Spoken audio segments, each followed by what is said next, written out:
K R ನಗರ ತೀವ್ರ ಬಿಸಿಲಿನ ಝಳ ಹಾಗೆ ನೀರಿನ ಅಭಾವದಿಂದಾಗಿ ಸಂಪೂರ್ಣ ಒಣಗಿ ಬಡುತ್ತಾಗ್ತಿರುವ ಕಾವೇರಿ ನದಿಗೆ ಮಲೆನಾಡಿನ ಮುಂಗಾರು ಮಳೆ ಹೊಸ ಜೀವವನ್ನ ನೀಡಿದೆ. ಇನ್ನು ಕಳೆದೊಂದು ವಾರದಿಂದ ಮಂಜನನಗರಿ, ಕೊಡಗು ಸೇರಿದಂತೆ ಕಾವೇರಿ ಕಣಿವೆಯ ಮಲೆನಾಡು ಭಾಗದಲ್ಲಿ ಸುರಿತಾ ಇರುವ ಧಾರಾಕಾರ ಮಳೆಯಿಂದಾಗಿ ನದಿಗೆ ಅಪಾರ ಪ್ರಮಾಣದ ನೀರು ಹರಿದು ಬರ್ತಾ ಇದೆ.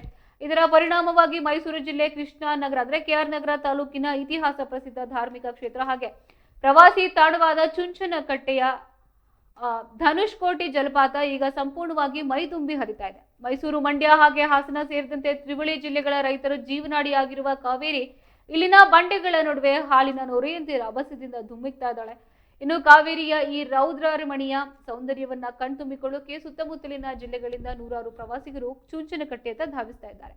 ಇನ್ನು ಜಲಪಾತದ ಭೋರ್ಗರೆತ ಹಾಗೆ ಪ್ರಕೃತಿಯ ಸೊಬಗನ್ನ ಸವಿಯ ಪ್ರವಾಸಿಗರು ತನ್ನತ್ತ ಕೈ ಬೀಸಿ ಕರಿತಾ ಇದೆ. ನದಿಯಲ್ಲಿ ನೀರಿನ ಹರಿವು ಹೆಚ್ಚಾಗಿರೋದ್ರಿಂದ ಪ್ರವಾಸಿಗರು ನದಿಗಿಳಿಯುವಾಗ ಎಚ್ಚರಿಕೆಯನ್ನು ವಹಿಸುವಂತೆ ಸ್ಥಳೀಯ ಆಡಳಿತ ಸೂಚಿಸ್ತಾ ಇದೆ.